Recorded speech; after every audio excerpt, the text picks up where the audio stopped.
In Crimea, explosions were heard. Publics wrote about fires in the area of railway stations. Special Operations Forces of the Armed Forces of Ukraine confirmed a strike on the enemy's logistics on the Crimean Peninsula.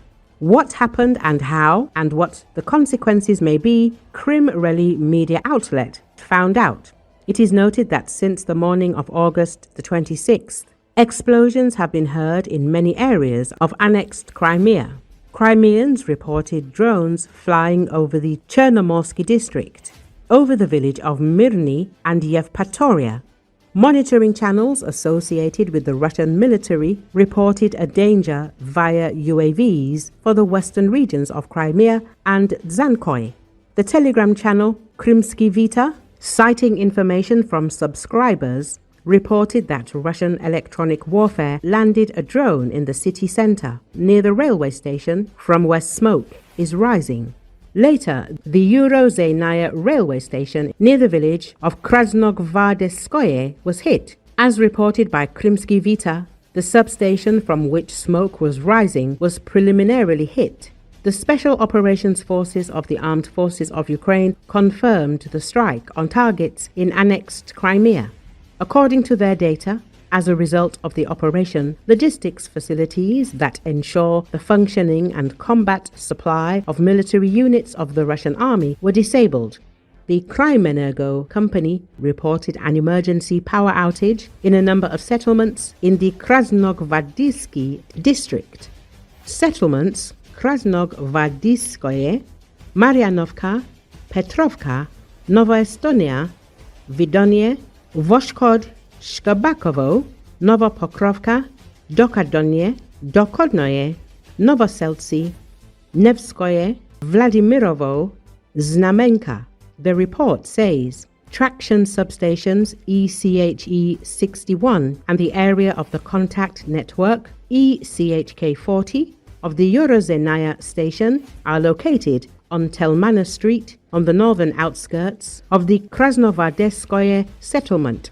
Traction substations are equipped with special electric equipment that ensures the transformation and supply of the necessary voltage for trains. The importance of logistics for ensuring the conduct of military operations is difficult to overestimate, and railways occupy the first place in supplying troops, both at the front and in the rear. Railway transport does not depend on weather conditions and allows for the transportation of significantly larger volumes of cargo with lower energy costs. A military expert from Crimea, a former Ukrainian officer, a lieutenant colonel in the reserve of the Armed Forces of Ukraine, told Krym Realii on condition of anonymity. According to the expert, even short-term delays in the movement of military cargo, equipment, weapons, ammunition, fuel, personnel lead to a decrease in the intensity of military operations at the front and sometimes even to a critical situation. Even during the Second World War, partisans blew up railway tracks and trains running along them. 8 decades later, this tactic remains effective and relevant, states the Reserve Lieutenant Colonel of the Ukrainian Armed Forces. The railway infrastructure in Crimea came under attack by the Ukrainian Armed Forces quite recently. The Ukrainian Defense Forces are also systematically destroying traction substations of the Russian railway. These are key facilities that require a long time to restore. Power outages on the contact network of a section of the railway lead to paralysis of communication. Thus, the Ukrainian Armed Forces also hit the railway traction substation at Zuravka station in the Voronezh region of the Russian Federation on the night of August the 21st. As a result, according to Russian railways, 7 passenger trains traveling from Russia to Crimea and back were delayed. All trains go to Simferopol and Sevastopol via Dzhankoy.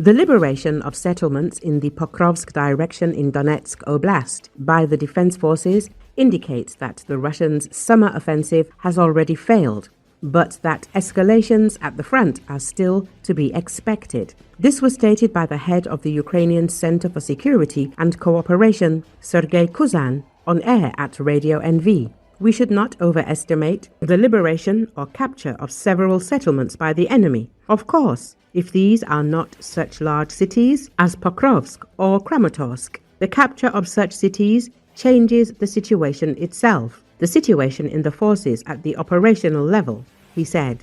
According to him, it is worth considering the dynamics demonstrated by the Ukrainian defense forces. At the same time, he added, this is happening in August, when the peak of the summer offensive, which the Russians were counting on, should have continued.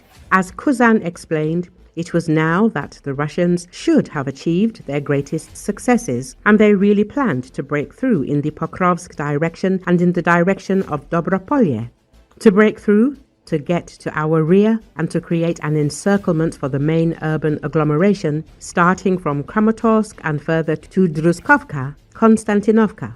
That is, the main cities that form our main fortified lines. But they did not succeed. In fact, a large offensive campaign of the Russians was disrupted. But in addition, we have already moved on to counter-offensive actions. For example, in the Sumy, Limansky, and, as we can already see, in the Pokrovsky direction, the expert said. According to him, this means that the Russians' summer offensive operation has already failed. The enemy will not let go. We are still waiting for escalations at the front. We understand that there will be escalations both in the Pokrovsk direction and in the Kupiansk area. The enemy plans to create additional difficulties for us to conduct several offensive campaigns somewhere, possibly in Zaporozhye. And we see the enemy's tactics, which consist of searching for weak spots, Kuzan noted.